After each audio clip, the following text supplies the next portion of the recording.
Bueno, muy buenos días a todos y muchísimas gracias a ti, Andrés, y a la organización, a la Fundación por esta oportunidad de poder transmitir algunos conocimientos de tan importante problema que nos aqueja a nuestros países en Latinoamérica.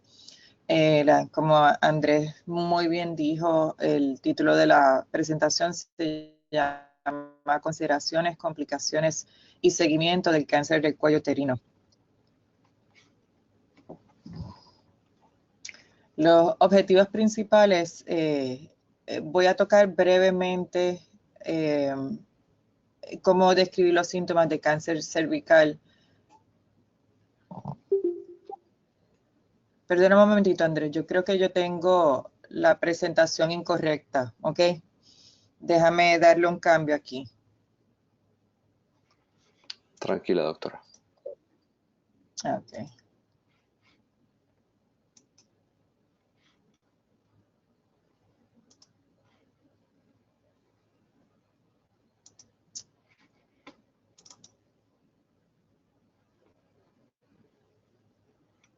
Ok. Listo. Disculpen, fue que yo la corté ayer un poco por cuestión de tiempo, pero el título de la conferencia es lo mismo.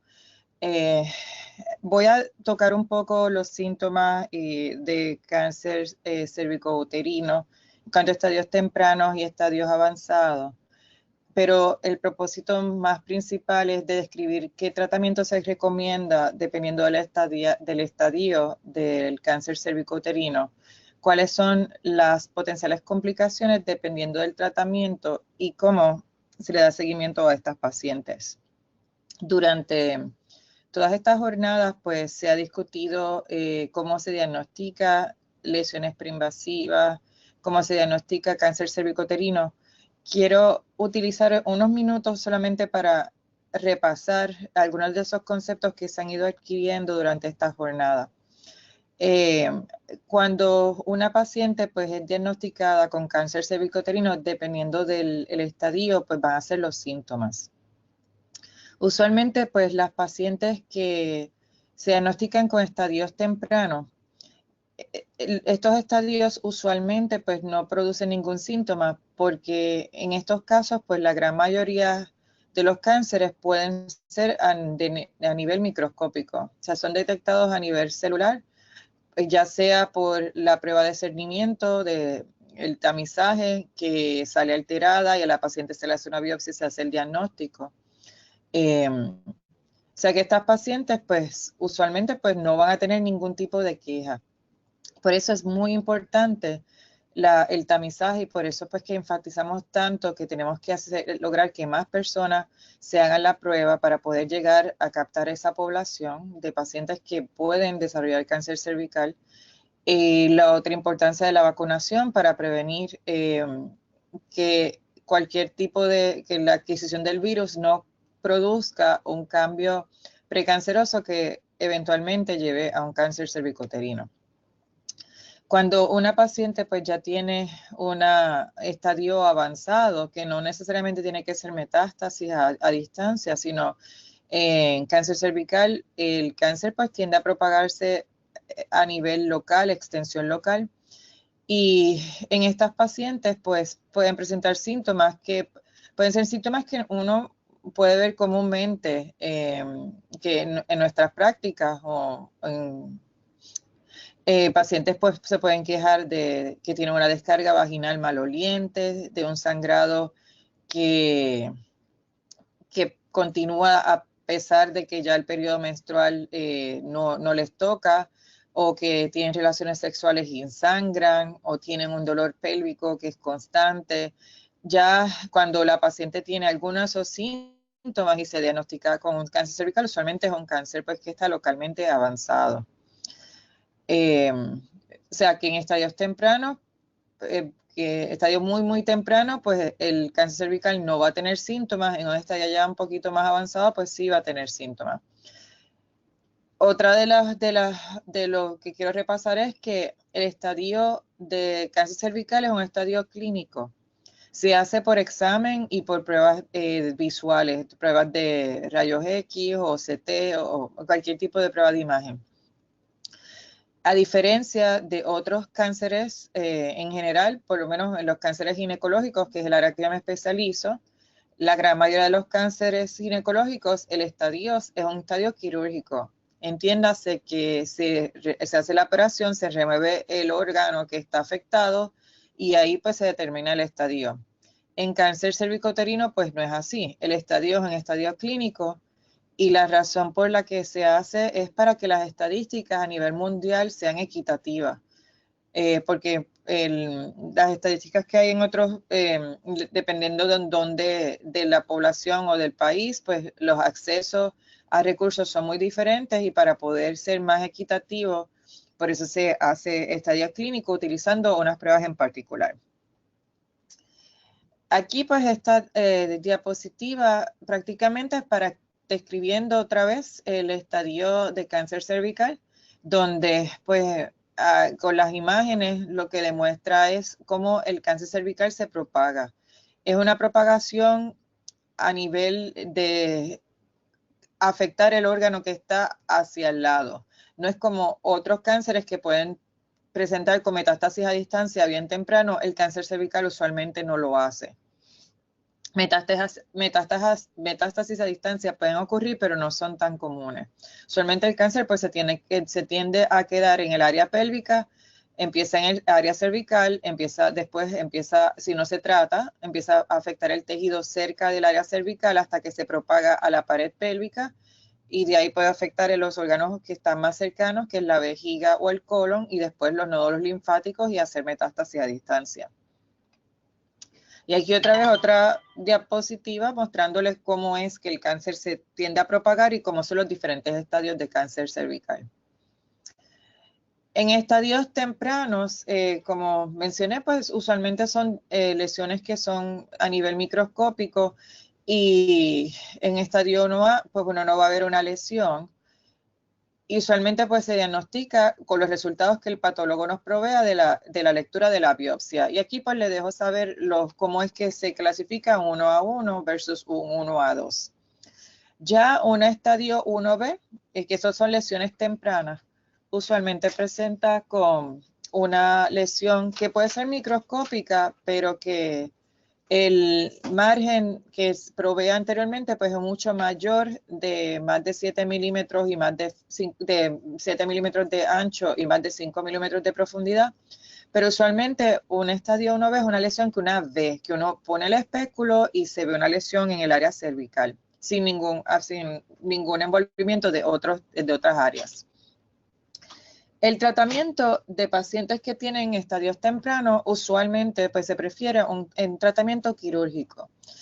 Se puede utilizar dependiendo de la edad de la paciente, dependiendo de su deseo de continuar con la reproducción o que haya ya completado su familia. Así es que se utilizan los diferentes tipos de tratamiento y pueden variar de conización a traquelectomía radical a una histerectomía. La histerectomía provee el tratamiento definitivo y provee mejor sobrevida y mejor calidad de vida. Usualmente pues se prefiere un tratamiento quirúrgico en pacientes jóvenes porque la otra alternativa que se puede utilizar en estadio temprano sería la radioterapia. Usualmente el cáncer cervical se maneja con radioterapia. Se utiliza quimioterapia, pero es como para ayudar a la radiación. La radiación es el tratamiento de elección. Pero la radiación pues no es un tratamiento que no deje una secuela a largo plazo. Los efectos de la radiación son efectos permanentes que pueden causar daños significativos en un individuo dependiendo de cómo se dosifique. Por eso la radioterapia pues se reserva a pacientes que no son candidatas quirúrgicas. Un tratamiento muy efectivo, como mencioné, pero con efectos a largo plazo. El tratamiento quirúrgico, la idea principal es que si uno hace cirugía, pues no tenga que dar ningún tipo de tratamiento adicional, entiéndase radioterapia. Si uno entiende que la paciente necesita necesita o va a necesitar radiación independientemente, pues entonces no se hace ningún tipo de procedimiento quirúrgico. Y aquí, pues, dependiendo de qué estadio la paciente tenga, pues va a cambiar qué histerectomía se le ofrece a la paciente. Nosotros pues entendemos que sacar el útero es sacar el útero, pues la histerectomía es histerectomía. Y no tienen que explicar a las pacientes porque ellas entienden, pues me van a sacar el útero, solamente hay una manera de sacar el útero. Pues sí, hay solamente una manera de sacar el útero, pero hay diferentes maneras técnicas de cómo obtener la muestra. Porque cuando una paciente ya tiene cáncer cervical, como les mencioné, el cáncer cervical se propaga a nivel local hacia el área lateral, hacia la pared pélvica. Pues en estos casos hay que remover tejido adicional, entiéndase los parametrios, el área vaginal, y esas cirugías son más complicadas que hacer una cirugía sencilla y pueden tener algunas series de complicaciones a largo plazo. O sea que es importante nosotros poder explicar a las pacientes qué es lo que nosotros estamos haciendo, por qué se hace y cuáles son los potenciales riesgos que la paciente se va a exponer.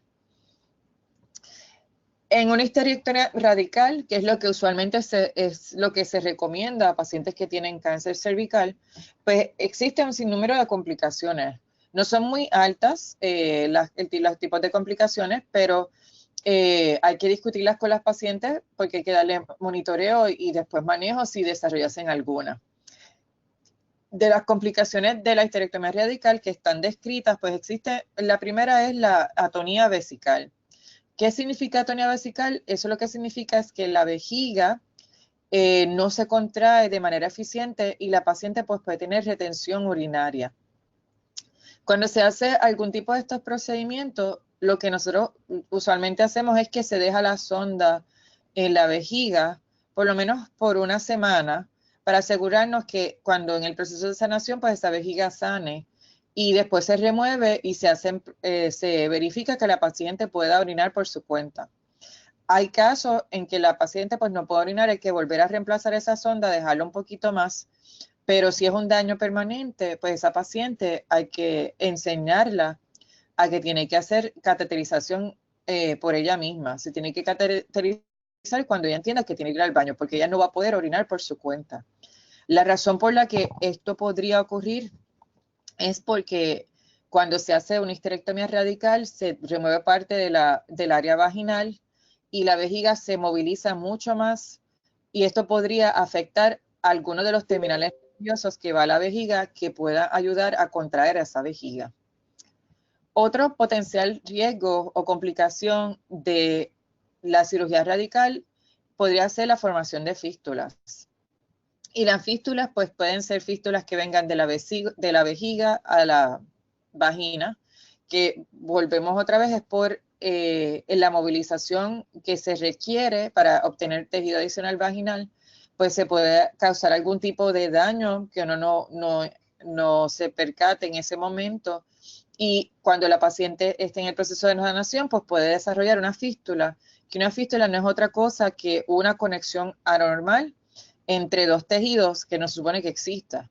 O sea que de la vejiga puede pasar orina al área vaginal y eso es muy inconveniente porque no hay un control de la orina. La paciente va a estar constantemente teniendo secreción de orina por la vagina que eventualmente pues va a salir al área de la vulva y va a tener el tejido se puede quemar, afectar, es como si fuera un diaper rash y es muy incómodo. Eso se debería reparar, no dejar que la paciente continúe así porque eso no es calidad de vida. Otro tipo de fístula podría ser del ureter a la vagina. Cuando se hace la histerectomía radical, hay que movilizar los ureteres y esos ureteres, cuando se hace ese tipo de movilización, pues se puede haber algún tipo de daño quirúrgico o se puede ligar el ureter y todas esas cosas pues pueden causar una formación otra vez anormal de el ureter y la orina pues entrando por la vagina que puede pasar lo mismo que pasa si fuera una fístula vesicovaginal. El otro tipo de fístula sería del colon o del intestino delgado a la vagina. Y esas pues también son muy incómodas porque pues la paciente esencialmente va a estar pasando heces fecales por el área vaginal y toda esa área que no está preparada para tener ese tejido, recibir ese o tejido orina o heces fecales, pues se va a inflamar y va a causar mucho dolor, además de que la paciente pues no tiene control de los movimientos de las heces fecales y va a estar constantemente pasando heces fecales y eso es muy incómodo. Otra posible complicación de una histerectomía radical puede ser el desarrollo del linfedema. Linfedema pues es que las extremidades inferiores pues se llenan de líquido linfático causando mucha edema, que el tamaño del circunferencial de la pierna aumente y esto puede limitar la movilidad de la paciente. También pues existe riesgo de infección, como en cualquier tipo de procedimiento quirúrgico, trombosis, porque pues, estas pacientes tienen cáncer y si se los opera, pues el hecho de tener cáncer y añadir la cirugía son dos factores de riesgo para que las pacientes puedan desarrollar algún tipo de trombosis venosa que podría culminar en una embolia pulmonar y la paciente podría fallecer.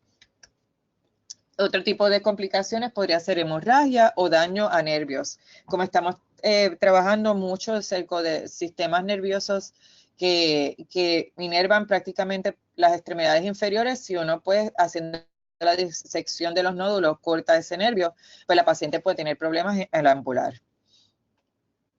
Y aquí pues los estadios tempranos de tratamiento, pues más simplemente resumir, esto se ha presentado en otras conferencias de cómo pues se escogen los diferentes tipos de cirugía, de histerectomía, dependiendo qué tipo de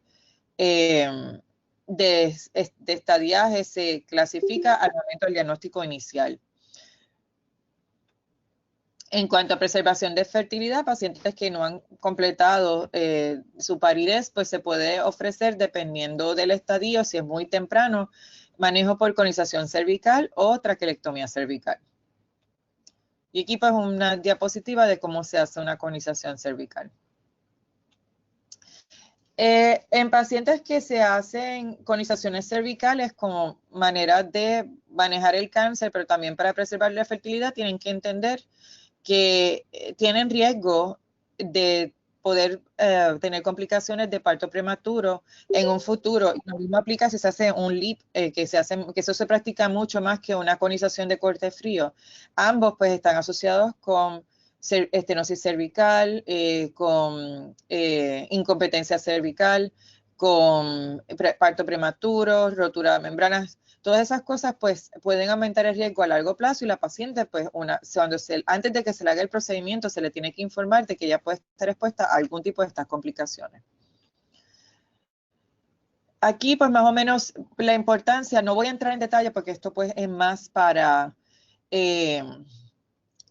ya para cuando la paciente se refiere, por qué se refiere y por qué se le tiene que dar tratamiento, pero prácticamente lo que esta diapositiva nos quiere decir es que a estas pacientes, aunque se le haga la histerectomía, hay un grupo que va a requerir algún tipo de tratamiento adicional.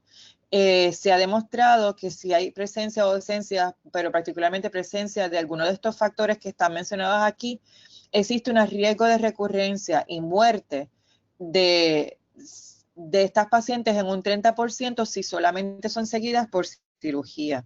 Y por eso es que hay pacientes pues que hay que darle tratamiento adicional. Lo mismo aquí, son pacientes cuando tenemos unas pacientes que tienen un alto riesgo, dependiendo de, se le hizo la cirugía, pero nos llegan unos resultados de que tienen márgenes envueltos, que tienen nódulos pélvicos positivos, que tienen movimiento microscópico del parametrio. El riesgo de recurrencia de estas pacientes es de un 40% y el riesgo de muerte es de un 50% si no se les ofrece ningún tipo de tratamiento adicional.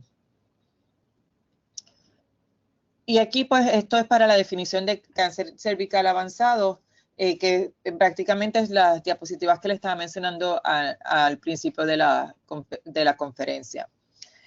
Si el cáncer cervical avanzado, pacientes pues pueden presentar con obstrucción renal. Aquí tenemos una diapositiva donde una imagen donde la imagen A demuestra una paciente La paciente que tiene los riñones pues ambos obstruidos con hidronefrosis, con hidratación a nivel renal, de la pelvis renal en la fotografía A. En la fotografía B, las flechitas lo que están apuntando es hacia esos uréteres que están dilatados.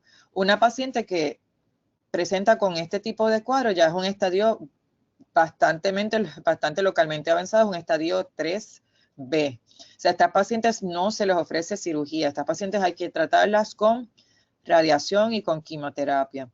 En muchos lugares, pues no se tiene, no son dichosos de tener acceso a la tomografía computarizada y pues se tiene que hacer lo que se llama un pielograma intravenoso. Y aquí, pues esto lo que está demostrando es cómo existe la dilatación en el riñón del área derecha, donde la pelvis renal está dilatada con hidronefrosis a nivel inferior.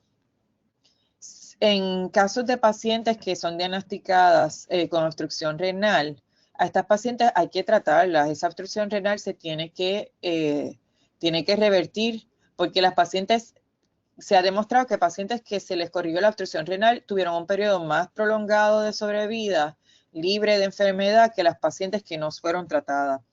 Una obstrucción renal puede matar a una paciente muy rápidamente de uremia. Y así era que las pacientes antes morían antes del diagnóstico de cáncer cervical. En estadios avanzados, ya hablamos de estadios tempranos que se les ofrece cirugía. En estadios avanzados, pues usualmente, como mencioné, ya no, la opción quirúrgica pues no es de primera línea.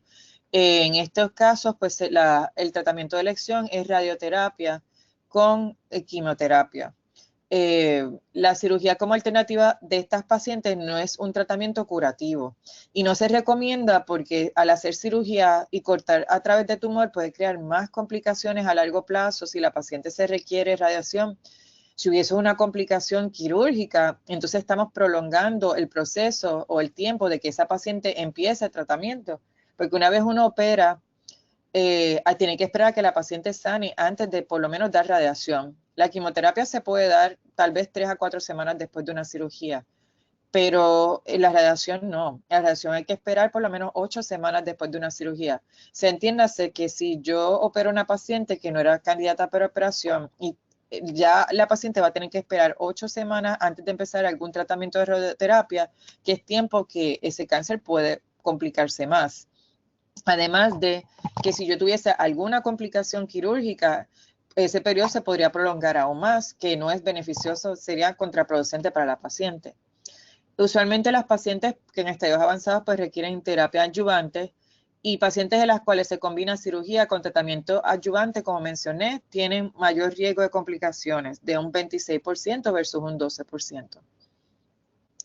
El uso de quimioterapia que se utiliza es como ayuda a la radiación, ha demostrado que disminuye el riesgo de muerte, aumenta la sobrevida de la paciente, reduce el riesgo de recurrencia, reduce el riesgo de recurrencia local y hay altos porcientos de eventos adversos cuando se utiliza pues, quimioterapia, incluyendo toxicidad gastrointestinal, pero los beneficios son mayores que el riesgo y por eso es que hoy en día pues, se recomienda que se le dé quimioterapia. No sé, acá se le llama sensitizing, que allá es de sensitización para ayudar a que esa radioterapia sea más efectiva. En cuanto a la radioterapia, a breve discusión, pues usualmente se hace una combinación de radioterapia externa, entiéndase que se da un tratamiento dirigido al área pélvica, pero son pues equipos que apuntan o que el área para tratar es en el área de la pelvis y después de ese tratamiento externo se da lo que se conoce como braquiterapia. La braquiterapia son unos aditamentos que se colocan a nivel vaginal, usualmente pues yo los coloco como cirujano ayudado por el radiólogo oncólogo. Eso se localiza en el área de la pelvis dentro del útero y ahí se le da un tratamiento que se llama braquiterapia. Como es más cerca del área donde está el cáncer, pues es más efectivo y hay que combinar los dos. No se puede dar la terapia pélvica sin terapia de braquiterapia porque es un tratamiento incompleto. Si se dan pues las dos, la terapia externa con la braquiterapia, pues existe mejor porcentaje de sobrevida de la paciente. La radioterapia se debe completar dentro de unas 8 semanas. Si la paciente tiene alguna complicación y el término de completar la radioterapia es mucho mayor de eso, pues no va a ser efectiva. Si uno empieza la radioterapia y la paciente pues tiene una infección severa y hay que esperar 2 semanas y reinicia radioterapia, tal vez no sea efectivo para esa paciente. No existe evidencia del uso de histerectomía luego de completar la radioterapia que pueda beneficiar a la paciente. Al contrario, si uno hace algún tipo de procedimiento en un tejido que ya ha sido irradiado, luego de meses de haber sido irradiado, las complicaciones son mucho más altas. Complicaciones de fístula, complicaciones de sangrado, porque el tejido no sana. Una vez el tejido es irradiado, ese tejido es muy pobre para sanar.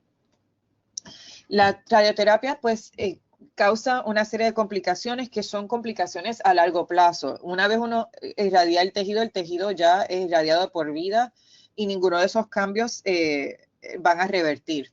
Y incluyen, pues, al momento inmediato, pues, la paciente va a tener fatiga, va a tener cansancio, porque los tratamientos son todos los días por casi 6 semanas. Diarrea es un efecto que se ve inicialmente, pero también puede ser a largo plazo porque son cambios que ocurren a nivel de recto. Náuseas y vómitos usualmente pues son al comienzo del tratamiento, pero si la paciente desarrolla una obstrucción intestinal por la radioterapia a largo plazo, pues puede tener náuseas y vómitos.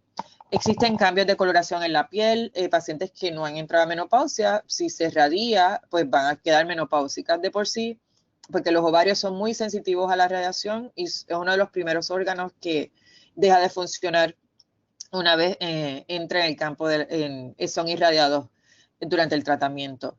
Pues obviamente si la paciente queda menopáusica, pues va a haber infertilidad. El útero irradiado no es un útero viable, no es un útero que pueda cargar un embarazo. Todo esto pues hay que explicárselo muy claro a las pacientes. Van a tener resequedad vaginal, van a tener estenosis vaginal. Esto va a afectar su capacidad de relaciones sexuales, va a afectar tal vez su relación en pareja y todo esto puede crear problemas emocionales a largo plazo. Pueden tener cistitis hemorrágica, eso lo que significa es que la radiación pues afecta a la vejiga y la vejiga pues puede sangrar espontáneamente. Y esto pues no es algo que se puede reparar sencillamente. La hemorragia puede ser tan severa que la paciente pueda requerir transfusiones de sangre y usualmente pues la maneja un urólogo tratando de identificar el área donde está sangrando y tratando de controlar el sangrado. La proctitis también es secundaria a la radiación y puede presentar con sangrado también. Dolor vaginal por la cicatrización que desarrolla la radiación. Pueden tener contagios bajos porque la radiación afecta la médula, el tejido de la médula ósea en esa área de la pelvis, donde es uno de los mayores reservas de nuestras células de la sangre. Y si nosotros pues irradiamos ese tejido y bajamos la reserva, pues las pacientes pues pueden tener problemas de contagio a largo plazo. Pueden tener linfedema también, pueden tener osteoporosis porque la radiación afecta a los huesos de esa área. Y también la radiación está asociada con el desarrollo de otro tipo de cánceres. O sea, todo esto, pues, cuando la paciente se refiere al radiólogo oncólogo, pues tiene que ser explicado a las pacientes para que entiendan cuáles son las potenciales complicaciones y riesgos. En cuanto a la quimioterapia, pues los riesgos de la quimioterapia son lo que uno describiría pues más, no son, algunos daños pueden ser permanentes, otros no, pero también son daños que uno puede ver más agudos o más a corto plazo, a largo plazo. A corto plazo, pues usualmente náuseas o vómitos, pérdida de apetito, pérdida de cabello, úlceras orales, fatiga, infección, porque las células blancas pues tienden a bajar por el efecto secundario de la quimioterapia, sangrado, porque las plaquetas pueden bajar también por la quimioterapia. Pueden desarrollar cánceres secundarios, como la leucemia, y estos cánceres, si una paciente desarrolla un cáncer secundario a la quimioterapia, son fatales. Usualmente la paciente pues va a morir de ese tipo de cáncer no son cánceres que uno pueda tratar de salvar así rápidamente. Pueden entrar en la menopausia, pueden tener neuropatías, que son cambios de sensación en las extremidades, que pueden ser tan severos que pueden afectar a la paciente caminar, o hacer sus actividades diarias porque no pueden utilizar las manos. O sea, que pueden ser bien incapacitantes o pueden desarrollar daño al riñón que las puede imposibilitar de tener algún tipo de tomar algunos ciertos medicamentos o inclusive pueden terminar recibiendo diálisis. ¿Cómo se le da seguimiento a estas pacientes? Pues estas pacientes, una vez se les da el tratamiento, pues que entran en remisión, pues hay que seguirlas muy de cerca, porque pues hay unas pacientes que tienen un riesgo mayor de recurrencia. Las visitas de seguimiento deben incluir un examen físico completo, donde se les hace un examen pélvico y rectal, al igual que hacer una historia clínica. Y evaluar todos estos síntomas todos estos posibles complicaciones que les estaba mencionando. Tenemos que hacer una evaluación completa porque si podemos ser proactivos, identificar, pues se puede mejorar la calidad de vida de la paciente. El mismo examen debería ser realizado por un personal médico que tenga experiencia en este tipo de casos, porque es muy difícil, una vez una paciente se le ha dado radiación, identificar si hay una lesión versus si es solamente resultado de la radiación, porque la radiación afecta hasta cómo se ve el área de la vagina, todo se ve totalmente normal y si uno no tiene la experiencia, pues muy fácilmente puede ignorar algún tipo de lesión. El estudio de imágenes para seguimiento en pacientes que no tienen síntomas, pues no es recomendado, porque su rol todavía no ha sido evaluado de manera definitiva en estudios. El seguimiento usualmente envuelve visitas de cada 3 a 4 meses en los primeros 2 años y de cada 6 a 12 meses en los años 3 al 5. Estas pacientes hay que hacerle cirugía de Papa Nicolau. Perdón, a estas pacientes hay que hacerle la citología una vez ya entran en remisión y a estas pacientes hay que seguirlas por un lapso de 20 años después de haber entrado en remisión. O sea que no las deberíamos devolver a su médico primario, deberán estar en una clínica especializada para estar seguros de que no tengan ningún tipo de problemas en el futuro. Y en conclusión, pues los síntomas de estadio temprano, como mencioné, pueden ser mínimos. En estadios tempranos usualmente pues preferimos un manejo quirúrgico si la paciente es una buena candidata. Si no, pues entonces se tiene que dar radiación. Y la radiación es igualmente efectiva para curar a la enfermedad. No, las personas tienden a pensar que la radiación se ofrece solamente porque no hay alternativa para tratamiento y que me voy a morir. Eso no es cierto. Uno puede curar a una paciente con radiación. Se trata de evitar utilizar la cirugía y la radioterapia para disminuir el riesgo de complicaciones, porque ya, como les mencioné, las complicaciones son bastante extensas y pueden ser incapacitantes, pero en algunos casos se necesita aplicar ambos tratamientos para disminuir el riesgo de recurrencia. En estadios avanzados, el tratamiento consiste en radioterapia con quimioterapia para sensitización. En este tipo de casos, pues no hay otra opción, cirugía no es una opción y pues hay que estar al pendiente y estar siempre proactivo para poder identificar todos los tipos de complicaciones para poder dar un manejo proactivo. Y con esto pues concluyó mi presentación del día de hoy. Espero que les haya sido de ayuda y cualquier pregunta, duda, me pueden contactar a través de Andrés y con mucho gusto pues los puedo ayudar. Que tengan buen día.